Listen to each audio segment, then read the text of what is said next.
പ്രത്യേകിച്ച് റജബിന്റെ തുടക്കം മുതൽ അല്ലാഹുമ്മ ബാരിക് ലനാ ഫി റജബിൻ വ ശഅബാൻ വ ബല്ലിഗ്നാ റമളാൻ. ചിലവര് ഷഹ്റ റമളാൻ എന്നൊക്കെ ചേർക്കാറുണ്ട്. പക്ഷെ അതത്ര ഗുണമുള്ളതല്ല. കാരണം ബല്ലിഗ്നാ റമളാൻ എന്നേ ഹദീസിലുള്ളൂ. പിന്നെ നമ്മളെ വകുൽ ഷഹ്റ അവിടെ ചേർക്കുന്നതിൽ അഭികാമ്യമാണോ അല്ലേ പോലോത്തതൊക്കെ മറ്റൊരു ചർച്ച. അപ്പൊ റജബിന്റെ തുടക്കത്തിൽ തന്നെ നമ്മൾ ദുആ ചെയ്തുകൊണ്ടിരിക്കുകയാണ്. റജബിലും ശഅബാനിലൊക്കെ ബറക്കത്ത് ലഭിക്കാനും ആ റമളാനിലേക്ക് ആയുസ് കിട്ടാനും അല്ലാഹു നമുക്കൊക്കെയും നല്ല ആരോഗ്യവും ആഫിയത്തും റമളാനിൽ കിട്ടി ഒരുപാട് നല്ല കാര്യങ്ങൾ ചെയ്യാനുള്ള തൗഫീഖ് അല്ലാഹു നൽകുമാറാവട്ടെ.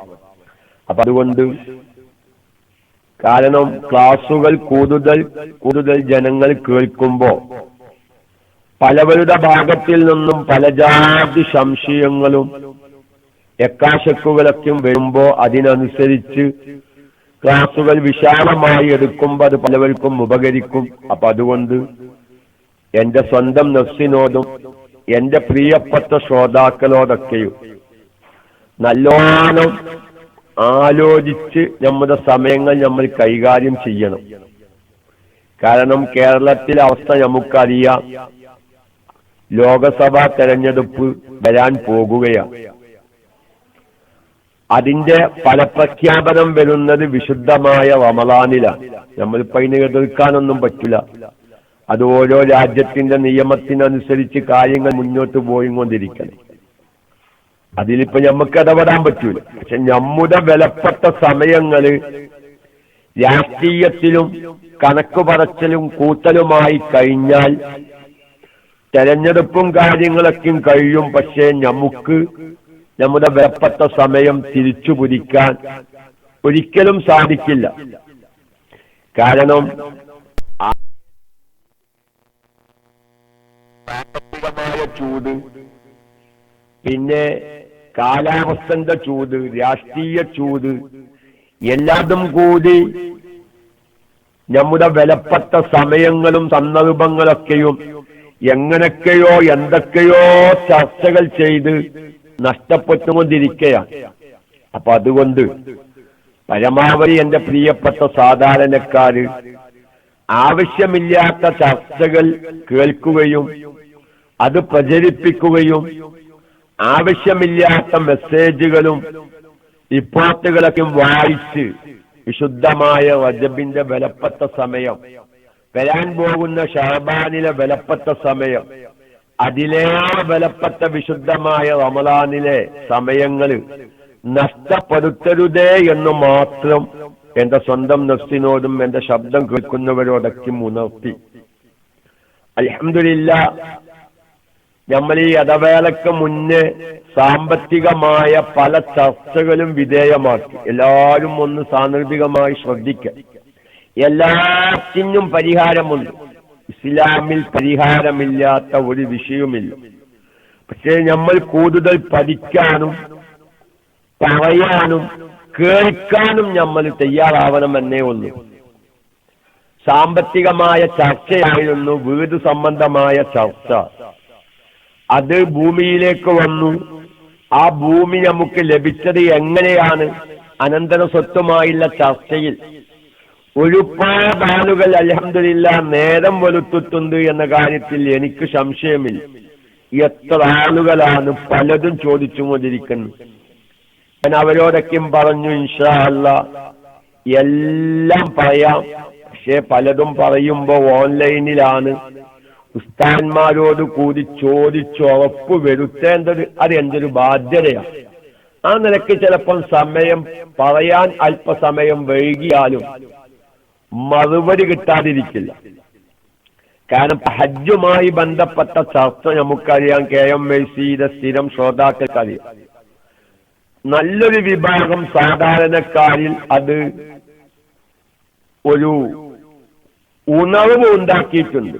ചെയ്തു പോയതിൽ തെറ്റ് വന്നിട്ടുണ്ട്, ഓഹരി വെച്ചതിൽ തെറ്റ് സംഭവിച്ചിട്ടുണ്ട്, പരിഹാരം കിട്ടണമെന്ന് പലവരും അന്വേഷിച്ച് നടക്കുന്നു. ഇപ്പൊ പല ആളുകളും വിളിക്കാൻ എനിക്ക്, ഉസ്താദിന്റെ ക്ലാസ് കേട്ട് മരിച്ചുപോയവർക്കുള്ള ഹജ്ജ് ചെയ്യാത്തതിനെ കുറിച്ച് ഞാൻ മക്കത്താണ് ജോലി, ഞാൻ ജിദ്ദയിലാണ് ജോലി, അപ്പൊ ഇവിടെ നിന്ന് അങ്ങനത്തെ ഹജ്ജിന് പോയാൽ മതിയോ? നല്ലൊരു ജോലിയാണ്. അപ്പൊ എത്രയോ ആൾക്കാരുണ്ടാവും മക്കത്ത് ജോലിയില്ലോ, അവർ ചിലപ്പോൾ നിർബന്ധമായ ഹജ്ജൊക്കെ ചെയ്തിട്ടുണ്ടാവും. കാരണം പകരം ഹജ്ജ് മരിച്ചവർക്ക് വേണ്ടി അല്ലെങ്കിൽ തളർവാദം പിടിച്ച പോലോത്തവർക്ക് വേണ്ടി പകരം ഒരാൾ ഹജ്ജ് ചെയ്യുമ്പോ അവരുടെ പ്രധാനപ്പെട്ട ഒരു നിബന്ധനയാണ് ആദ്യം എന്തു വേണം, ഇയാളുടെ നിർബന്ധ ബാധ്യത നിറവേറ്റിയവനായിരിക്കണം. ഉദാഹരണത്തിന് ഞാൻ പകരം ഒരാൾക്ക് ഹജ്ജിന് പോവുകയാണ്. ഒരാളിപ്പോ എന്നോട് ചോദിച്ചു, ഉസ്താദിന് പോകാൻ പറ്റുമോ പകരം? ഞാൻ പറ്റൂല, കാരണം എന്റെ നിർബന്ധമായ ഹജ്ജ് ഞാൻ ചെയ്തിട്ടില്ല. അപ്പൊ നിർബന്ധമായ പകരം ചെയ്യാൻ പോകുന്ന ആള് അയാളുടെ നിർബന്ധ ബാധ്യത വീട്ടിയതിനു ശേഷമേ മറ്റൊരാൾക്ക് പകരം ചെയ്യാൻ പോവാൻ പറ്റുള്ളൂ. അപ്പൊ കുറെ ആളുകൾ അങ്ങനെ നിർബന്ധമായ ഹജ്ജൊക്കെ മക്കയിൽ ജോലി ചെയ്യുന്ന സമയത്ത് ചെയ്തിട്ടുണ്ടാവും. അപ്പൊ ക്ലാസ് കേട്ട് നോക്കുമ്പോ മരിച്ചുപോയ ഉപ്പാക്ക് അല്ലെങ്കിൽ മരിച്ചുപോയ ഉമ്മാക്ക് ഹജ്ജ് നിർബന്ധമായിട്ടുണ്ട്, ആ പകരം ഹജ്ജ് ചെയ്യിപ്പിക്കാതെയാണ് സ്വത്ത് വിഹിതം വെച്ചിട്ടുള്ളത്. അപ്പൊ ഞാൻ മക്കത്താണ്, അപ്പൊ അതുകൊണ്ട് മക്കത്ത് എനിക്കിഞ്ഞി പകരം ഹജ്ജ് ചെയ്യിപ്പിക്കാൻ പറ്റുമോ? അതേമാതിരി തന്നെ ഞാൻ ഗൾഫിലാണ്, എനിക്ക് ഞാൻ ഹജ്ജ് ചെയ്തിക്കണ്, പക്ഷെ എനിക്കിപ്പോ ലീവ് കിട്ടൂല. ഇമ്മ ഹജ്ജ് ചെയ്തിക്കണ്, വാപ്പ ഹജ്ജ് ചെയ്യാതെ മരിച്ചതാണ്. ഹജ്ജ് ചെയ്യാൻ സൗകര്യം കിട്ടി നിർബന്ധമായി വാപ്പാ വിഷയത്തിൽ ശ്രദ്ധിക്കാതെ അല്ലെങ്കിൽ വാപ്പാന്റെ വേറെ എന്തെങ്കിലും പ്രശ്നം കാരണം പകരം ഹജ്ജൊന്നും ചെയ്യാതെ മരിച്ച വാപ്പയാണ്. അപ്പൊ ഉമ്മാനെ പകരം ഹജ്ജിന് പറഞ്ഞേക്കാൻ പറ്റും, ഉമ്മ ഹജ്ജ് ചെയ്തിക്കണ്. അപ്പൊ വാപ്പാക്ക് പകരം, വാപ്പ ആണല്ലേ, ഇമ്മാക്ക് പകരം അല്ല വാപ്പാക്ക് പകരം പെണ്ണായ ഉമ്മാനെ പറഞ്ഞേക്കാൻ പറ്റുമോ? ഇങ്ങനെ ചോദ്യങ്ങളും കാര്യങ്ങളും. അതുപോലെ തന്നെ അൽഹംദുലില്ലാഹ് ഉംറയുടെ മസ്അലയ്ക്ക് പറഞ്ഞപ്പോ, കാരണം മരിച്ചുപോയവർക്ക് ചിലപ്പോ ഹജ്ജ് നിർബന്ധമായിട്ടുണ്ടാവൂല, ഉംറ നിർബന്ധമായിട്ടുണ്ടാവും. അപ്പൊ ഞമ്മക്കും പലരും ഉംറക്ക് പോകുന്നവരാണ്, 2 മാസം 3 മാസം കൂടുമ്പോഴും അല്ലെങ്കിൽ കൊല്ലത്തിലൊരിക്കൽ പോകുമ്പോ. അപ്പൊ ഇനി മക്കത്ത് ചെന്ന് നമ്മള് ഉംറ ചെയ്ത് പിന്നെ ആയിഷ പള്ളിയിൽ പോയിട്ട് മരിച്ചുപോയവർക്ക് വേണ്ടി ഉംറ ചെയ്യാൻ പറ്റുമോ? നമ്മൾ സുന്നത്തായ ഉംറക്ക് ഒരിക്കൽ ഉംറ ചെയ്ത് പിന്നെ നമുക്ക് ഉംറക്ക് ആഗ്രഹം വരുമ്പോ ആയിഷ പള്ളിയിലേക്കും പോയി അഥവാ തൻഈമ് പോയി നമ്മൾ ഉംറക്ക് ഇഹ്റാം ചെയ്ത് വീണ്ടും ഉംറ ചെയ്യും. അപ്പൊ അങ്ങനെ ആയിഷ പള്ളിയിൽ ഉംറക്ക് പോകുമ്പോ മരിച്ചുപോയ വാപ്പാക്ക് ഉംറ നിർബന്ധമായി മരിച്ചവനാണെങ്കിൽ ആ വാപ്പാക്കുള്ള ഉംറ അത് ആയിഷ പള്ളിയിൽ ഇഹ്റാം ചെയ്തിട്ട് ഉംറ ചെയ്യാൻ പറ്റുമോ? ഇങ്ങനെ പല ജാതി സംശയങ്ങളും അങ്ങനെ പലതും സാധാരണക്കാർ ചോദിക്കുന്നു.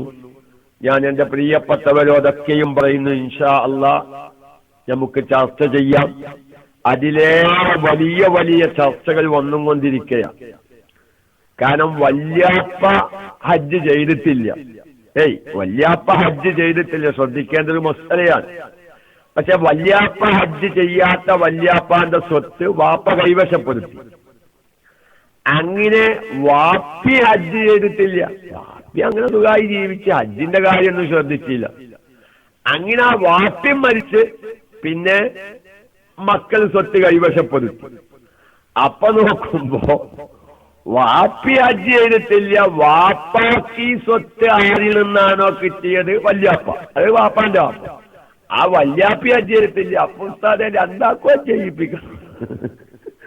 ചോദ്യം കേൾക്കുമ്പോ തന്നെ കാരണം രണ്ടാളെ ഹജ്ജിന്റെ കായ്, ഒരാളെ ഹജ്ജിന്റെ കായ് എന്നാണ്ട് പോവാന് ഒരു പ്രയാസം തോന്നുമ്പോ ഇനിയിപ്പൊ രണ്ടാൾക്ക് ഹജ്ജ് ചെയ്യിപ്പിക്കണം. ശബ്ദമൊക്കെ അല്ലേ, അല്ലേ? ശബ്ദമൊക്കെ അല്ലേ? നമ്മൾ ചിന്തിക്കേണ്ട ഒരു അവസ്ഥയാണല്ലോ. അതായത് എനിക്കിപ്പോ എന്റെ വാപ്പാന്റെ സ്വത്ത് കിട്ടിയതാണ്. ശബ്ദമൊക്കെ അല്ലേ? ഹലോ, എന്തോ ചെറിയ കത്തുന്ന. ഹലോ ഹലോ, കത്ത് വന്നതിന്റെ ഇടയിൽ സാധിക്ക. അപ്പൊ നോക്കി, ഉദാഹരണം പറയാ, എന്റെ വാപ്പാന്റെ സ്വത്ത് ഞാൻ കൈവശപ്പെടുത്തി. പക്ഷെ എന്റെ വാപ്പ ആ സ്വത്ത് കൈവശപ്പെടുത്തിയത് എങ്ങനെയാണ്? എന്റെ വാപ്പ കുറെ അധ്വാനിച്ചുണ്ടാക്കിയ സ്വത്തല്ല. എന്റെ വാപ്പാക്ക് എന്റെ വാപ്പാന്റെ വാപ്പയിൽ നിന്ന് അഥവാ വല്യാപ്പയിൽ നിന്ന് അനന്തരമായി കിട്ടിയ സ്വത്താണ്.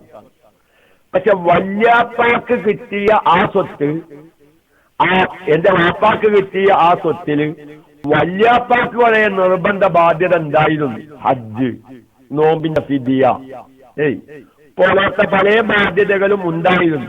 പക്ഷെ വല്യാപ്പാന്റെ ആ നിർബന്ധ ബാധ്യതകളൊന്നും നിറവേറ്റാതെയാണ് എന്റെ പിതാവ്, ഒരു ഉദാഹരണട്ടോ, എന്റെ പിതാവ് അങ്ങനെ വല്യാപ്പാന്റെ സ്വത്തൊന്നും കൈവശപ്പെടുത്തിയതല്ല. എന്റെ ഉപ്പ അധ്വാനിച്ച കാശിന്ന് വാങ്ങിയ ഭൂമി ആയിരുന്നു. അത് നിങ്ങൾക്ക് മസ്ല തിരിയാൻ വേണ്ടി പറയാം. അപ്പൊ വല്യാപ്പാന്റെ നിർബന്ധ ബാധ്യത നോമ്പിന്റെ ഫിദിയ, അതല്ലെങ്കിൽ സക്കാത്ത്, അതല്ലെങ്കിൽ ഹജ്ജ് പോലാത്ത നിർബന്ധ ബാധ്യതകളൊന്നും നിറവേറ്റാത്ത സ്വത്താണ് എന്റെ വാപ്പ കൈവശപ്പെടുത്തിയത്. ആ വാപ്പ മരിച്ചതിന് ശേഷം ആ വാപ്പാന്റെ സ്വത്ത് ഞാൻ കൈവശപ്പെടുത്തുമ്പോ വാസ്തവത്തിൽ ഇത് വല്യാപ്പാന്റെ സ്വത്ത് വാപ്പാക്ക് കിട്ടി, വാപ്പാന്റെ സ്വത്ത് എനിക്ക് കിട്ടി. ഈ സ്വത്തില് എവിടെ കിടക്കുന്നുണ്ട്? ഇതിന്റെ അടിസ്ഥാനപരമായ സ്വത്തില് നിർബന്ധ ബാധ്യത നിറവേറ്റാത്ത സ്വത്ത് കിടക്കുന്നുണ്ട്. നമ്മൾ നല്ലോണം ശ്രദ്ധിക്കണം. അതുപോലെ തന്നെ ഒരുപാട് സാധാരണക്കാരുടെ ചോദ്യമാണ് എല്ലാം. ഞാൻ എന്റെ ക്ലാസ് കേൾക്കുന്ന പ്രിയപ്പെട്ട ഉസ്താദന്മാർ പലപ്പോഴും പറയാറുണ്ട്, ഗൾഫ് മേഖലകളിലൊക്കെ ജോലി ചെയ്യുമ്പോ ചിലപ്പം കിതാബുകൾ വേണ്ടതുപോലെ നോക്കാനുള്ള സൗകര്യം കിട്ടാത്ത ഒരുപാട് സാധാരണക്കാരായ ഉസ്താദന്മാരുണ്ടായേക്കാം. നിങ്ങൾ ആലോചിച്ച് നോക്കി, ഇപ്പൊ ഒരാളെയൊക്കെ കുറെ ഹറാമായ സ്വത്തുണ്ട് അല്ലേ? ചിലപ്പോഴൊക്കെ നമ്മളങ്ങനെ നമ്മുടെ ബുദ്ധിമോശം കൊണ്ട് അനുവദനീയമല്ലാത്ത രൂപത്തിൽ സ്വത്ത് സമ്പാദിച്ചിട്ടുണ്ടാവും. അങ്ങനെ സ്വത്ത് സമ്പാദിച്ചാൽ, അങ്ങനെ സ്വത്ത് സമ്പാദിച്ചു, അങ്ങനെ ഹറാമായ സ്വത്താണ് ഒരാളുടെ കൈവശമുള്ളതെങ്കിൽ അയാൾക്ക് ഹജ്ജ് നിർബന്ധമാകുമോ? ഹജ്ജ് നിർബന്ധമാകുമെങ്കിൽ അയാള് ആ ഹജ്ജ് ചെയ്യാതെ മരിച്ചാൽ അയാളുടെ സ്വത്തിൽ നിന്ന് പകരം പിന്നെ അവകാശികൾ ഹജ്ജ് ചെയ്യിപ്പിക്കണോ? അത് നമ്മൾ ശ്രദ്ധിക്കേണ്ടത്. കൂട്ടത്തിൽ അവിടെ ഒരു മസാല കൂടി ശ്രദ്ധിക്കാനുണ്ട്. വാപ്പ കുറെ ഹറാമായ രൂപത്തിൽ സമ്പത്തുണ്ടാക്കി, പലിശക്ക് കൊടുത്തിട്ടോ പലിശക്ക് വാങ്ങിയിട്ടോ അല്ലെങ്കിൽ ഇസ്ലാമികമായ രൂപത്തിൽ അല്ലാത്ത ഇടപാടുകളും നടത്തിയിട്ടോ വാപ്പാക്ക് കുറെ സ്വത്തുണ്ടായിന്ന്. പക്ഷേ ഈ സ്വത്ത് നമുക്ക് പിന്നെ അവകാശം ഉണ്ടാവോ? ഉദാഹരണം പറയാം, ഒരു പിതാവ്, ആ പിതാവ് ഹറാമായ രൂപത്തിലാണ് കുറെ സമ്പാദ്യം ഉണ്ടാക്കിയത്. അങ്ങനെ ആ സമ്പാദ്യമുള്ള പിതാവ് മരിക്കാൻ, എന്നാ ആ പിതാവിന്റെ ജീവിതകാലത്ത് ഹറാമായ രൂപത്തിലുണ്ടാക്കിയ സമ്പാദ്യം മക്കൾക്ക് അവകാശമുണ്ടോ? മക്കൾക്ക് ആ പിതാവിന്റെ ആ വ്യക്തിയുടെ മരണശേഷം അദ്ദേഹത്തിന്റെ സ്വത്തിന്റെ അവകാശികളായി വരുന്ന വ്യക്തികൾക്ക് ആ സ്വത്ത് അവകാശം ഉണ്ടാവുമോ? എന്തുണ്ട്? ആശങ്ക കേൾക്കുന്നുണ്ടോ? ജലാലിയെ കേൾക്കുന്നുണ്ടോ? ഞങ്ങൾക്ക് തിരിയാൻ വേണ്ടി ഒരു ഉദാഹരണം പറയാം. ഇപ്പൊ വാപ്പ വലിയൊരു ഉദ്യോഗസ്ഥന്, അദ്ദേഹം എന്താക്കി? ഈ ഉദ്യോഗസ്ഥനായ വാപ്പ കുറെ കൈക്കൂലി വാങ്ങി സമ്പാദിച്ചിട്ടുണ്ട് നോക്കുക. കൈക്കൂലി പാടില്ലല്ലോ. കൈക്കൂലി വാങ്ങുക, കൈക്കൂലി കൊടുക്കുക ഒക്കെ നമ്മൾ വളരെ ചിന്തിക്കേണ്ട കാര്യങ്ങളാണ്. അങ്ങനെ വാപ്പ ഏതെങ്കിലും നിലക്ക് ഹറാമായ രൂപത്തിൽ കുറെ സമ്പാദ്യം ഉണ്ടാക്കി, അങ്ങനെ ഹറാമായ നിലക്ക് കുറെ പൈസ സമ്പാദിച്ചു ആ ഭൂമിക്ക്, അല്ലെങ്കിൽ അറബിലെ പൈസ കുറെ കത്തെടുത്തു, അല്ലെങ്കിൽ വേറെ ഏതെങ്കിലും നിലക്ക് ഹറാമായ നിലക്ക് എങ്ങനെയാണ് അങ്ങനെ ഹറാമ് സമ്പാദിച്ചു കുറെ ഭൂമി വാങ്ങി കൂട്ടില്ല. അങ്ങനെയൊക്കെ ഇഷ്ടംപോലെ ആൾക്കാരില്ല. പലിശക്ക് കൊടുത്തിട്ട് സമ്പാദ്യം ഉണ്ടാക്കിയിട്ട് ഭൂമി വാങ്ങി കൂട്ടിയോലൊക്കെ വിരലിൽ ഉണ്ടാവുന്നവരെങ്കിലും നമ്മുടെ കേരളത്തിൽ ഉണ്ടാവൂല. പലിശക്ക് കൊടുത്തിട്ട് അല്ലേ? എന്നിട്ട് അങ്ങനെ കുറെ ഭൂമി ഉണ്ടാക്കിയത്. അങ്ങനെ വാപ്പ വലിച്ചു നോക്കുമ്പോ ഒരു 50 സെന്റ് സ്ഥലം ഉണ്ട്, അല്ലെങ്കിൽ ഒരു ഏക്കറ ഭൂമി ഉണ്ട്. പക്ഷെ ഈ ഒരു ഏക്കറ ഭൂമി വാപ്പ ഹറാമായ നിലക്ക് സമ്പാദിച്ച പൈസ കൊണ്ട് വാങ്ങിയ ഭൂമിയാണ്. അത് മക്കൾക്ക് നല്ലോണം അറിയാം. എങ്കിൽ ഈ വാപ്പ മരിച്ചാൽ ഈ വാപ്പാന്റെ അവകാശികൾക്ക് ഈ ഭൂമിയിൽ അവകാശമുണ്ടോ ഇല്ലേ? സുബ്ഹാനല്ലാഹ്. ഫിഖ്ഹിന്റെ ഗ്രന്ഥങ്ങൾ, 4 മദ്ഹബിന്റെ ഗ്രന്ഥങ്ങൾ വളരെ വ്യക്തമായ വിഷയങ്ങളൊക്കെ ചർച്ചയ്ക്ക് വിധേയാക്കിയിട്ടുണ്ട്.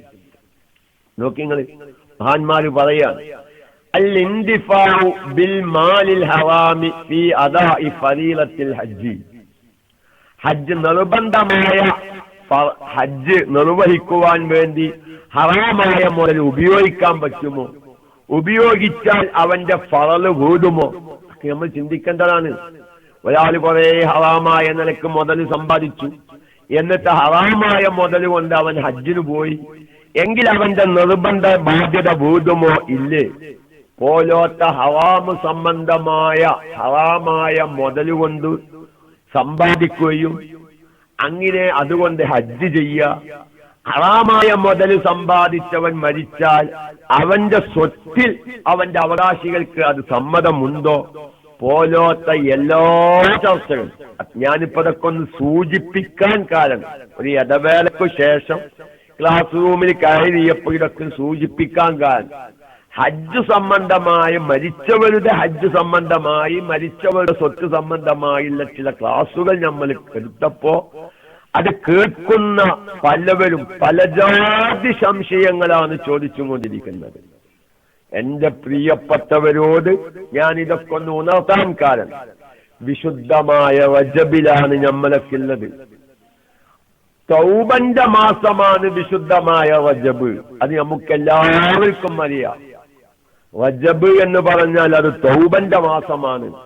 തൗബന്റെ പ്രധാനപ്പെട്ട ഒരു നിബന്ധനയാണ് സാമ്പത്തികതവാദിൽ ശുദ്ധി വരുത്തുക. ഞാൻ ഉപയോഗിക്കുന്നതും ഞാൻ തിന്നുന്നതും ഉപയോഗിച്ചതും തിന്നുപോയതും അതിലുള്ള ഹക്കതവാദുകൾ, സാമ്പത്തികമായുള്ള അതിന്റെ ആ വിശുദ്ധി സംരക്ഷിക്കുക, അത് സൂക്ഷിക്കുക എന്നുള്ളത് തൗബ മഖ്ബൂലാവാൻ പ്രധാനപ്പെട്ട ഒരു ഭാഗമാണ്. അതുകൊണ്ട് എന്റെ ശബ്ദം കേൾക്കുന്നവർ, നമ്മൾ ഇപ്പോൾ 300 ചില്ലാൻ റേഡിയോ ശ്രോതാക്കളും വിരലിൽ എണ്ണാവുന്ന ബൈലക്സ് മെസ്സഞ്ചറിലും ഉള്ളവർ മാത്രമല്ല ഈ ക്ലാസ് കേൾക്കുന്നത്. എന്നാലും ഒരു സുഹൃത്ത് വോയിസ് വിട്ടിരുന്നു, നമ്മുടെ അദ്മിനി മാലിക്ക് ഞാനത് കേൾപ്പിച്ചിട്ടുണ്ട് അല്ലേ. അതായത് അദ്ദേഹം 30ഓളം ഗ്രൂപ്പിൽ 95% വരുന്നത് KMICയുടെ ക്ലാസുകളാണ്. 30 ഗ്രൂപ്പിൽ നമ്മളെ ചില അദ്മിനിമാർ ആ ഗ്രൂപ്പിലുണ്ട്. ആ ഗ്രൂപ്പിലൊക്കെ ഓരോ ഗ്രൂപ്പിലും 250 254 ആളുകൾ എന്തുണ്ട് ആ ഗ്രൂപ്പിലുണ്ട്. അപ്പൊ അത്രയും ഗ്രൂപ്പിലൂടെ നമ്മുടെ KMICയുടെ ക്ലാസുകൾ കേൾക്കുമ്പോ അവരിൽ നല്ലൊരു വിഭാഗം സാധാരണക്കാരാണ്. ഇത് നമ്മൾ വളരെ ഗൗരവത്തില് നാളെ ആഖിറത്തിൽ എത്തുമ്പോൾ ഏറ്റവും നമ്മൾ വെള്ളം കുടിക്കുന്ന ഒരു വിഷയമാണ് ഹറാമായ സമ്പാദ്യവും ഹറാമായ സമ്പാദ്യം ഉപയോഗിക്കലും. അതുകൊണ്ട് എന്റെ പ്രിയപ്പെട്ടവര് സാമ്പത്തികമായ കാര്യത്തിൽ വളരെ ശ്രദ്ധയോടുകൂടെ കൈകാര്യം ചെയ്യേണ്ട ഒരു മേഖലയാണ്. അതിന്റെ മരിച്ചുപോയ വാപ്പാന്റെ സ്വത്താണ് എന്ന് പറഞ്ഞ് അതങ്ങട്ട് വാരിക്കൂട്ടി തിന്നാനും ഉപയോഗപ്പെടുത്താനൊന്നും പറ്റില്ല. വാപ്പ ഹറാമായ നിലക്ക് സമ്പാദിച്ച മുതലാണെങ്കിൽ ഭൂരിപക്ഷം പണ്ഡിതന്മാരുടെയും അഭിപ്രായം ആ സ്വത്തിൽ അവകാശികൾക്ക് അവകാശം ഉണ്ടാവൂലെന്നാണ്. പിന്നെ മസാലയിൽ കൗലുങ്കിയൊക്കെ അവരെ എല്ലായിടത്തും ഉണ്ടാവും. നല്ല ചർച്ചയാണ്, വലിയൊരു ചർച്ച ഫിഖ്ഹിന്റെ ഗ്രന്ഥങ്ങൾ നടത്തുന്നുണ്ട്. ഷാഫി മദ്ഹബിന്റെ ഗ്രന്ഥങ്ങളും ഹനഫി മദ്ഹബിന്റെയും മാലിക്കി മദ്ഹബിന്റെയും ഹംബലി മദ്ഹബിന്റെ ഒക്കെ ഗ്രന്ഥങ്ങൾ അത് ചർച്ചയ്ക്ക് വിധേയാക്കിയിട്ടുണ്ട്. വാപ്പ ഹറാമായ നിലക്ക് സമ്പാദിച്ചു കഴിഞ്ഞാൽ ആ വാപ്പ മരിച്ചാൽ ആ സമ്പാദ്യത്തില് വാപ്പ അവകാശികൾക്ക്, നമ്മുടെ ഭാഷയിൽ പറഞ്ഞ മക്കൾക്ക് അവകാശമുണ്ടോ ഇല്ല എന്നുള്ളതാണ് യാഥാർത്ഥ്യം. ഉണ്ട് എന്ന അഭിപ്രായങ്ങളൊക്കെ ഉണ്ട്. ഇവൻ മരിച്ചു, ഇവൻ മരിക്കലോടുകൂടെ ആ സ്വത്ത് ഈ അവകാശികൾക്ക് അവകാശമാകുമെന്ന് പറഞ്ഞ ഒറ്റപ്പെട്ട അഭിപ്രായങ്ങളൊന്നും ഇല്ല എന്നല്ല ഞാൻ പറഞ്ഞത്. നമ്മൾ വളരെ ശ്രദ്ധിക്കണം. ഞാൻ ഈ വിഷയം പറഞ്ഞപ്പോ ഒന്ന് സൂചിപ്പിക്കാൻ, ചില ആളുകളൊക്കെ ചോദിക്കും, ഈ പലിശയുമായി കിട്ടിയ പൈസ പള്ളിപ്പണിക്ക് കൊടുക്കാൻ പറ്റുമോ, പള്ളിപ്പണിയുടെ കക്കൂസ് നടത്താൻ പറ്റുമോ? ഫിഖ്ഹിന്റെ ഗ്രന്ഥങ്ങളെ ചർച്ചയ്ക്ക് വിധേയാക്കിയിട്ടുണ്ട്. അൽ-ഇൻതിഫാഉ ബിൽ മാലിൽ ഹറാം ഫി ഇഖാമത്തിൽ മസാജിദി. പള്ളി പുനർനിർമ്മാണത്തിന് പള്ളിപ്പണികളിലേക്ക് ഹറാമായ മുതൽ ഉപയോഗിക്കാൻ പറ്റുമോ ഇല്ലേ പോലത്തൊക്കെ ചർച്ചകൾ. ഒരുപാട് ആളുകൾ അൽഹംദുലില്ലാഹ് ക്ലാസുകൾ അങ്ങനെ കേട്ടുകൊണ്ടിരിക്കുമ്പോ പലവരും പല ജാതി സംശയങ്ങളാണ് ചോദിക്കുന്നത്. എല്ലാം ഫിഖ്ഹിന്റെ ഗ്രന്ഥങ്ങളിൽ കാണാത്തത് കൊണ്ടല്ല പറയാത്തത്. പറയുമ്പോ ഒന്നും കൂടി ഉസ്താദന്മാരോടൊക്കെ ചോദിച്ച് ഉറപ്പ് വരുത്തിയതിനു ശേഷം ഇൻഷാ അല്ലാഹ് തൗബന്റെ മാസമാവുന്ന വിശുദ്ധമായ റജബ്, ആ തൗബന്റെ കാര്യത്തിൽ ഏറ്റവും കൂടുതൽ നമ്മൾ ശ്രദ്ധിക്കേണ്ട സാമ്പത്തിക ശുദ്ധി. ഇന്ന് നമ്മൾ തീരെ ശ്രദ്ധിക്കാത്ത വിഷയമാണല്ലോ സാമ്പത്തികമല്ലേ. എങ്ങനെങ്കിലൊക്കെ സമ്പാദിക്കാന്നുള്ള ഒറ്റ ചിന്തയാണ് എല്ലാവർക്കും ഉള്ളത്. വിരലിൽ എണ്ണാവുന്ന കുറച്ചാളുകൾ മാത്രമേ അതിനൊക്കെ മാറി നിൽക്കുന്നുള്ളൂ. എങ്ങനെങ്കിലൊക്കെ സമ്പാദിക്കുക. ഇനി നല്ല നിലക്ക് സമ്പാദിക്കണം എന്ന് ചിന്തിക്കുന്നവർ തന്നെ ഞാൻ സമ്പാദിച്ചത് ശരിയായിരുന്നു എന്നാണ് പലവരും ചിന്തിച്ചത്. അതിൻ്റെ ഒരു ഉദാഹരണം അത്. എനിക്കിന്റെ വാപ്പാന്റെ സ്വത്ത് കിട്ടിയതാണെന്ന് നമ്മൾ ചിന്തിച്ചത്. പക്ഷെ വാപ്പാക്ക് നിർബന്ധമായ പല ബാധ്യതകളും ഈ സ്വത്തിലുണ്ടായിരുന്നു.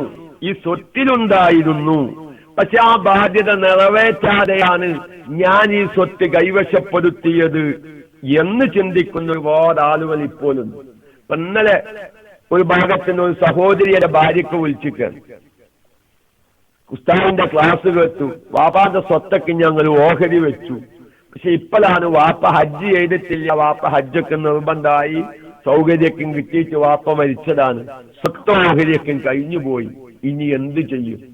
നോക്കി നിങ്ങൾ. അങ്ങനെ എത്ര ആളുകൾ ഗ്രൂപ്പ് അഡ്മിനിമാർക്കൊക്കെ അറിയാം, KMICയിലെ അഡ്മിനിമാർക്കൊക്കെ അറിയാം. ഓരോ ക്ലാസ്സുകളും കേൾക്കുമ്പോ എത്രയോ ആളുകൾ ചിന്തിച്ചും കൊണ്ടിരിക്കുക. അപ്പൊ നമ്മുടെ സ്വത്ത് വാപ്പാന്റെ അനന്തരമായി കിട്ടിയതാണ്. ഇപ്പൊ ഇത് കേൾക്കുമ്പോൾ കുറെ ആൾക്കാർക്ക് ഇഷ്കാല് വരും. അച്ചോനെ എന്റെ വാപ്പ പലിശ കൊടുത്തെങ്ങാണ്ട് ജീവിച്ച ആളായിരുന്നു, ആ വാപ്പാന്റെ സ്വത്താണ് ഇപ്പൊ ഞാൻ കൈവശപ്പെടുത്തിയിട്ടുള്ളത്, അന്ത്യം വലി ഇയാളെ കൊണ്ട് ഇറങ്ങലായി എന്ന് ചിന്തിക്കുന്ന 2-3 ആൾക്കാരെങ്കിലും ഉണ്ടാവും ഈ ക്ലാസ് ഒരാഴ്ച ഓടിക്കൊണ്ടിരിക്കുമ്പോ. ഈ ക്ലാസ് ഒരാഴ്ച ഓടിക്കൊണ്ടിരിക്കുമ്പോ ഇന്റെ വാപ്പ ഹക്കും ബാത്തിലൊന്നും നോക്കാൻ കുറെ സമ്പാദിച്ചു, വാപ്പന്റെ ചോദിച്ചു, വാപ്പ നമ്മൾ സ്വത്തൊക്കെ ഓടിച്ച് നോക്കിങ്ങൾ. നമ്മൾ നല്ലോണം ആലോചിക്കണം. സാമ്പത്തികത്തിന്റെ വിഷയം എന്ന് പറഞ്ഞാൽ ചില്ലറല്ലേ. നിങ്ങൾ ഈ കാര്യങ്ങളൊക്കെ ഇങ്ങനത്തെ ആലോചിക്കുമ്പോഴാണ് ഞാൻ എന്റെ പല ക്ലാസ്സിലും പറഞ്ഞ മഹാന്മാരുടെ ഒരു വാക്കിന്റെ ഗൗരവം നമുക്ക് മനസ്സിലാവുക. ഹലാലാണെന്നുറപ്പുള്ള ഒരു പിടി ഭക്ഷണം സമ്പാദിക്കല് ഒരു മല മറ്റൊരു മലയുടെ മുകളിൽ കയറ്റി വെക്കുന്നതിനേക്കാൾ ഭാരമാണ്. ഒരു മല മറ്റൊരു മലയുടെ മുകളിൽ കയറ്റി വെക്കുന്നതിനേക്കാൾ ഭാരമാണ് ഹലാലാണെന്നുറപ്പുള്ള ഒരു പിടി ഭക്ഷണം സമ്പാദിക്കാനുള്ളത്. കുറച്ച് പ്രയാസം തന്നെയാണ്.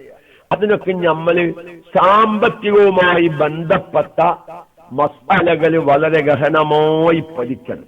ഫിഖ്ഹിന്റെ ഗ്രന്ഥങ്ങളിലേക്കൊക്കെ നോക്കിയാൽ എന്താണ് മുതല്, ശാഫിഈ മദ്ഹബ് പ്രകാരം എന്താണ് മാല്, മറ്റു മദ്ഹബുകൾ പ്രകാരം എന്താണ് മാല്, ശാഫിഈ മദ്ഹബ് പ്രകാരം ഹറാമായ മുതല് ഏതൊക്കെ വകുപ്പിലാണ് പെടുക, മറ്റു മദ്ഹബുകളിൽ ഹറാമായ മുതലിന്റെ നിർവചനങ്ങൾ എന്താണ്. നമ്മൾ കുറെ മുതൽ സമ്പാദിച്ചിരുന്നു, പക്ഷെ കുറെ ആൾക്കാരെ നമുക്കറിയാം, കുറെ ആൾക്കാരെ അറിയില്ല. അങ്ങനെ സംഭവിക്കാം എല്ലാം. നമ്മൾ കുറെ കൈക്കൂലി വാങ്ങിയതാണ്. ഒരാൾ പാടില്ലാത്ത അവകാശമില്ലാത്ത ആൾക്കാർക്ക് അവകാശം ഉണ്ടാക്കി കൊടുക്കാൻ കുറെ കൈക്കൂലി വാങ്ങി. പെണ്ണൊക്കെ മുമ്പ് പലോലും വാങ്ങിയിട്ടുണ്ട്. ഗൾഫിലൊക്കെയും പെട്രോൾ പമ്പിലൊക്കെ ജോലി ചെയ്യുമ്പോ എത്ര ആൾക്കാർ ഒപ്പിച്ചിട്ടുണ്ട് അല്ലേ? നമുക്ക് പുതുക്കണ്ടോ? കുറെ ആൾക്കാരെ പുതുക്കുന്നുണ്ട്. ഞാൻ ഇന്ന ആൾക്കാരെയൊക്കെ എന്നൊക്കെയാണ് ഈ കാശ് ഇങ്ങനെ ഹറാമായ നിനക്ക് സംഭവം. കുറെ ആൾക്കാരെ പുതുത്തല്ല. അപ്പൊ അങ്ങനെ പുതുത്തല്ലോല് പുതുത്തല്ലാത്തോല് എല്ലാം അൽഹംദുലില്ലാ. ഞാൻ ആ ഒരു വിഷയം പഠിക്കാൻ വേണ്ടി അൽ മാലുൽ ഹറാം എന്ന വിഷയത്തെക്കുറിച്ച് ഞാനൊരു സന്തോഷം രേഖപ്പെടുത്തുകയാണ്. അൽ മാലുൽ ഹറാം, ഹറാമായ മുതല്, അതിനെക്കുറിച്ച് നല്ലൊരു പഠനം നടത്താൻ സാധുവായ ഞാൻ എന്റെ വിവരമനുസരിച്ച് എനിക്കറിയുന്ന സാങ്കേതിക വിദ്യകൾ ഉപയോഗിച്ച് അത് സംബന്ധമായ കിതാബുകളൊക്കെ കൈവശപ്പെടുത്തി നോക്കുമ്പോ സുബ്ഹാനല്ലാഹ്, ഇന്ന് നമ്മുടെ സാധാരണക്കാർ ചോദിച്ചും കൊണ്ടിരിക്കുന്ന പല ഓരോ മസ്അലകളും നമ്മുടെ മഹാന്മാരാവുന്ന ഫുഖഹാക്കള് വളരെ വ്യക്തമായി ആ കാര്യങ്ങളൊക്കെയും ഫിഖ്ഹിന്റെ ഗ്രന്ഥങ്ങളിൽ, നമ്മുടെ ശാഫി മദ്ഹബിന്റെ ഗ്രന്ഥങ്ങളിലും മറ്റു മദ്ഹബിന്റെ ഗ്രന്ഥങ്ങളിലൊക്കെ ചർച്ചയ്ക്ക് വിധേയാക്കിയിട്ടുണ്ട്. ഒരാളുടെ കയ്യിൽ ഹറാമായ മുതലുണ്ടെങ്കിൽ അതിന് മുഴത്തമതല്ലട്ടോ, ഞാൻ ആ വിഷയത്തിന്റെ ഗൗരവം ചിന്തിക്കാൻ പറയാം. ആ മുതൽ കല്ലുറുമ്പിലും കൊണ്ടുപോയിടണം, എന്നാലും ഉപയോഗിക്കാൻ പാടില്ല, ഒരാൾക്കും കൊടുക്കാൻ പാടില്ല എന്ന് വരെ പറഞ്ഞ മഹാന്മാരുണ്ട്. ഒരാളുടെ കയ്യിൽ ഒരു ഹറാമായ മുതൽ വന്നാലേ അത് നമ്മൾ കല്ലെടുപ്പിൽ കൊണ്ടുപോയിടാനും പറ്റൂല, സമുദ്രത്തിൽ കയറിയാനും പറ്റൂല, കത്തിച്ച് കളയാനൊന്നും പറ്റൂല. അതാണ് മസ്അലല്ല. പക്ഷെ ചില മഹാന്മാർ പറയാൻ പക്ഷെ കല്ലെടുപ്പിലും കൊണ്ടുപോയിടുക, അല്ലെങ്കിൽ സമുദ്രത്തേക്ക് വലിച്ചെറിയുക. എന്നാലും ഹറാമായ മുതല് ജീവിതത്തിൽ കുടുങ്ങിപ്പോവാൻ പാടില്ല എന്നുവരെ ഗൗരവത്തിൽ പറഞ്ഞ ഫുഖഹാക്കളും മഹാരഥന്മാരാവുന്ന പണ്ഡിതന്മാരുടെ കൂട്ടത്തിലുണ്ട്. പക്ഷെ പ്രബലമായ അഭിപ്രായങ്ങളൊന്നും അതല്ലെങ്കിൽ, അതുകൊണ്ട് ഞാൻ ഇന്ന് ഒരു ഇടവേളയ്ക്ക് ശേഷം മൈക്ക് എടുത്തത് കൊണ്ട് നമുക്ക് ഗഹനമായി പഠിക്കാനുണ്ട്. ആയത്തിൽ ചിന്തിക്കണം. ഹറാമായ മുതൽ കൊണ്ട് ഹജ്ജ് ചെയ്താൽ ഇനി രണ്ടാമത് ഹജ്ജ് ചെയ്യണോ? ഹറാമായ മുതൽ കൊണ്ടാണ് വാപ്പ ഹജ്ജ് ചെയ്തത്, പക്ഷെ വാപ്പ മരിച്ചതിനു ശേഷം ഇനി പകരം ഹജ്ജ് ചെയ്യിപ്പിക്കണോ? അതുപോലെ തന്നെ മക്കയിലുള്ള ആൾക്കാർക്ക് ഹജ്ജ് ചെയ്തിരിക്കുന്നെങ്കിൽ മരിച്ചുപോയവർക്ക് മക്കയിൽ നിന്ന് ഇഹ്റാം ചെയ്ത് ഹജ്ജ് ചെയ്യാൻ പറ്റുമോ? വാപ്പാക്ക് പകരം ഇമ്മാനെ ഹജ്ജിന് പറഞ്ഞയക്കാൻ പറ്റുമോ? എല്ലാം നമുക്ക് ഇൻഷാ അല്ലാഹ് വിശദമായി ചർച്ച ചെയ്യാനും ഉസ്താദന്മാരോടൊക്കെ ചോദിച്ചുറപ്പ് വരുത്തി നമ്മുടെ ഈ KMIC എന്ന് പറയുന്ന ഈ സംവിധാനം നമ്മുടെ സമൂഹത്തിന് ഇനിയും ഇത്തരം കാര്യങ്ങളിൽ കൂടുതൽ ഉപകാരപ്രദമായ ക്ലാസുകൾ കൊടുക്കാനും അതെല്ലാം പറയാനും കേൾക്കാനും പ്രചരിപ്പിക്കാനുമുള്ള തൗഫീക്ക് അള്ളാഹു നമുക്ക് എല്ലാവർക്കും നൽകുമാറാവട്ടെ. നമ്മുടെ ജീവിതത്തിൽ ഒരുപാട് അപാകതകൾ, പാകപ്പിഴവുകൾ വന്നുപോയി, പരിഹാരങ്ങൾ കണ്ടെത്തി നസൂഹായ തൗബകളൊക്കെ ചെയ്ത് കാമിലായ ഈമാനോട് കൂടെ മരിക്കാനുള്ള തൗഫീക്ക് അള്ളാഹു നമുക്കെല്ലാവർക്കും നൽകുമാറാവട്ടെ. ഞാൻ എല്ലാതിലേക്കും ഒരുപാട് സാധാരണക്കാര് പല നിലക്കും ചോദിച്ച പല സംശയങ്ങൾക്കും വ്യക്തമായ പരിഹാരങ്ങൾ ഫിഖ്ഹിന്റെ ഗ്രന്ഥങ്ങളിൽ പറഞ്ഞിട്ടുണ്ട് എന്നൊരു ഓർമ്മപ്പെടുത്തൽ മാത്രമേ നടത്തിയിട്ടുള്ളൂ. അതുകൊണ്ട് ഇൻഷാ അല്ലാഹ് നമുക്ക് ആ ചർച്ചകളൊക്കെ അവസാനിപ്പിച്ച്, നമുക്ക് റജബ് മാസമാണ്, റജബ് മാസത്തിൽ വീട് പണിക്ക് കുറ്റിയടിക്കാൻ പറ്റാവുന്ന മാസമാണെന്ന് പല മഹാന്മാരും പറയുന്നത് ഞാൻ കേട്ടിട്ടുണ്ട്. കിതാബിലൊന്നും ഞാൻ കണ്ടിട്ടില്ല. റജബ് മാസത്തിൽ വീടിന് കുറ്റിയടിച്ചാൽ ആ വീട്ടിൽ നല്ല ബറക്കത്തുണ്ടാവും. നമ്മൾ പുതിയ വീട് നിർമ്മിക്കുന്നവർക്കുള്ള മാർഗനിർദ്ദേശം എന്ന ഒരു മാറ്റർ വെച്ചിട്ടാണ് ക്ലാസ് തുടങ്ങിയത്. അങ്ങനെ ഭൂമിയിലേക്കെത്തി ഭൂമിയിലെ സാധാരണക്കാർ ചിന്തിക്കേണ്ട പല കാര്യങ്ങളും ഞാൻ സൂചിപ്പിച്ചു. ഇനി നമുക്ക് കുറ്റി അടിക്കണം. കുറ്റി അടിക്കുമ്പോ ഇനിയും ഒരുപാട് കാര്യങ്ങൾ നമ്മൾ ശ്രദ്ധിക്കാനുണ്ട്. വീട് എന്നുള്ളത് നമുക്ക് താമസിക്കാനുള്ള വീടാണ്. ആ താമസിക്കാനുള്ള വീടാകുമ്പോ വേനൽക്കാലത്തിനും വർഷക്കാലത്തിനും പറ്റാവുന്ന വീടാവണം, അല്ലെ? ഇന്നൊക്കിപ്പോ നമ്മുടെ വീടിന്റെ അവസ്ഥ എന്താ? സുബ്ഹാനല്ലാഹ്, എത്രയോ കഠിനാധ്വാനം ചെയ്തുണ്ടാക്കിയ വീടാണ്. പക്ഷെ രാത്രി സമയത്ത് ഉറങ്ങാൻ മാറുകയില്ല. എന്താ? ചൂട് സഹിക്കണില്ല, അല്ലെ? ചൂട് സഹിക്കണില്ല. കാരണം എന്താ? ജനലും വാതിലും തുറന്നിടാൻ പറ്റുപ്പോ. അപ്പൊ നമ്മളെപ്പല്ല നമ്മുടെ ശിഷ്ടപ്രകാരമുള്ളൊരു വീടുകൾ നോക്കാൻ ജനലും വാതിലും തുറന്ന് തുടങ്ങാൻ പറ്റുമോ? പ്രത്യേകിച്ച് സ്ത്രീകൾ കിടക്കുന്ന റൂമാണെങ്കിൽ കൂടോ? പറ്റൂല. കാരണം പുറത്തുനിന്ന് നോക്കിയാൽ കാണൂലേ? പക്ഷെ എന്ത് വേണം, ഞാൻ എന്റെ പുതിയ വീട് നിർമ്മിക്കാൻ ഉദ്ദേശിക്കുന്നവരോട് പറയാം, ഞാൻ അങ്ങനത്തെ പ്ലാനുകളൊക്കെ ഇങ്ങനെ തയ്യാറാക്കിക്കൊണ്ടിരിക്കുകയാണ്.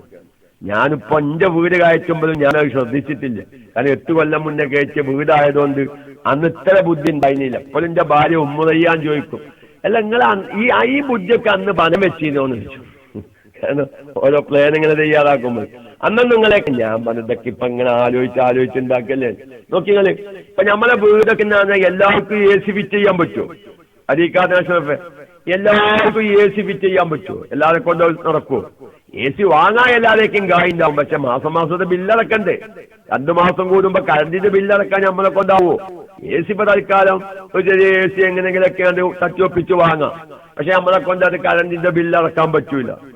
പക്ഷെ വേനൽക്കാലത്തോ ജനല് തുറങ്ങാനും പറ്റൂല, സേഫ്റ്റി കുറവാണ്. എന്നാൽ നമ്മൾ ജനലും വാതിലൊക്കെ അടച്ചാൽ പുറത്തുനിന്നുള്ള വായു അകത്തേക്കും കിട്ടുന്നില്ല, അകത്തുനിന്നുള്ള വായു പുറത്തേക്കും പോവാതെ നേരം സുബഹി ആകുമ്പോഴേക്ക് ചക്ക പൊപ്പിച്ചാൻ വെച്ച മാതിരി കഴിച്ചു അല്ലെ? അരിക്കാരാശ്രമ അല്ലെ നമ്മളെ വീട്ടിലേക്ക് ചക്ക പൊപ്പിച്ചാൻ വെച്ച മാതിരിക്കായിട്ടുണ്ടാവും നമ്മളെ മക്കളൊക്കെ. ആകത്ത് ചൂട്. എന്നാ ഞമ്മക്ക് എന്ത് വേണം? രാത്രി സമയത്ത് കിടന്നുറങ്ങുമ്പോ പുറത്തു നിന്നുള്ള കാറ്റ് നമ്മുടെ റൂമിലേക്ക് കിട്ടണം. റൂമിലുള്ള കാറ്റ് പുറത്തേക്ക് പോകും വേണം. അതിന് കറണ്ടിന്റെ ചെലവ് ഉണ്ടാകാനും പാടില്ല. അതോടുകൂടെ പുറത്തുനിന്ന് റൂമിലേക്ക് നോക്കിയാൽ കാണാനും പാടില്ല. ഇപ്പൊ ഞങ്ങൾക്ക് മാതിരി പ്ലാൻ കിട്ടിയ KMI എന്തേമാതിരി കറണ്ടിന് ചെലവില്ലാതെ പുറത്തു നിന്നുള്ള നല്ല കാറ്റ് റൂമിലേക്ക് കിട്ടും വേണം. റൂമിൽ നിന്നുള്ള ആ ദുഷിച്ച കാറ്റുണ്ടാവില്ലേ, നമ്മളൊക്കെ പുറത്തേക്ക് വിട്ട ആ വായും കാറ്റൊക്കെ, അത് ഓട്ടോമാറ്റിക് പുറത്തേക്ക് പോകും വേണം. അങ്ങനൊക്കെ നമ്മൾ പ്ലാൻ വരക്കണം.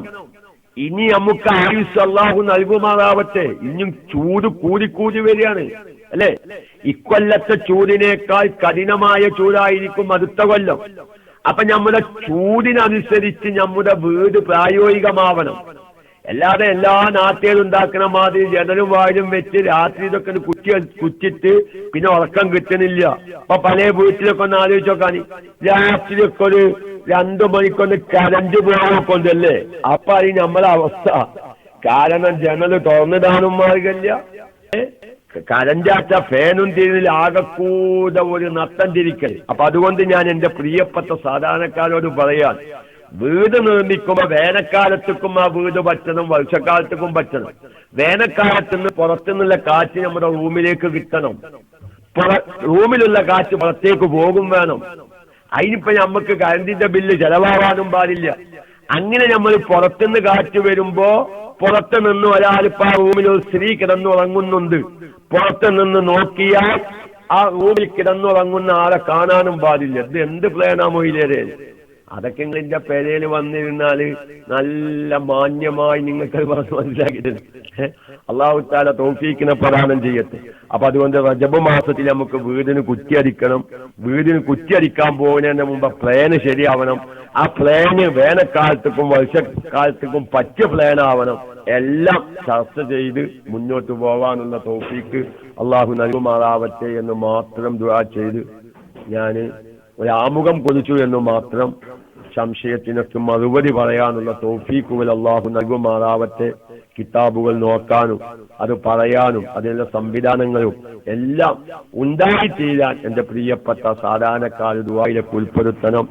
കടം കൊണ്ട് വിഷമിക്കുന്ന പലവരും നമ്മുടെ കൂട്ടത്തിലുണ്ട്. വീടില്ലാതെ വിഷമിക്കുന്നവരുണ്ട്, ജോലിയില്ലാതെ വിഷമിക്കുന്നവരുണ്ട്. അല്ലാഹ് ഞങ്ങൾ നാഫിയായ ഇൽമ് പറയുകയും അത് പ്രചരിപ്പിക്കുകയും അത് കേൾക്കാൻ സമയം കണ്ടെത്തുകയും ചെയ്യുന്ന മഹത്തായ അമലിന്റെ ബറക്കത്ത് കൊണ്ട് പടച്ചവനെ ഞങ്ങളുടെ ശാരീരികമായ, മാനസികമായ, സാമ്പത്തികമായ എല്ലാ വിഷമങ്ങളും പ്രയാസങ്ങളും ദൂരീകരിച്ച് റാഹത്തിനും സന്തോഷത്തിനും ആക്കണേ അല്ലാഹ്. നമ്മുടെ ഷഹീദിന്റെ ഉമ്മ കണ്ണോപ്പറേഷൻ ചെയ്ത് വളരെ വിഷമത്തിലാണ്.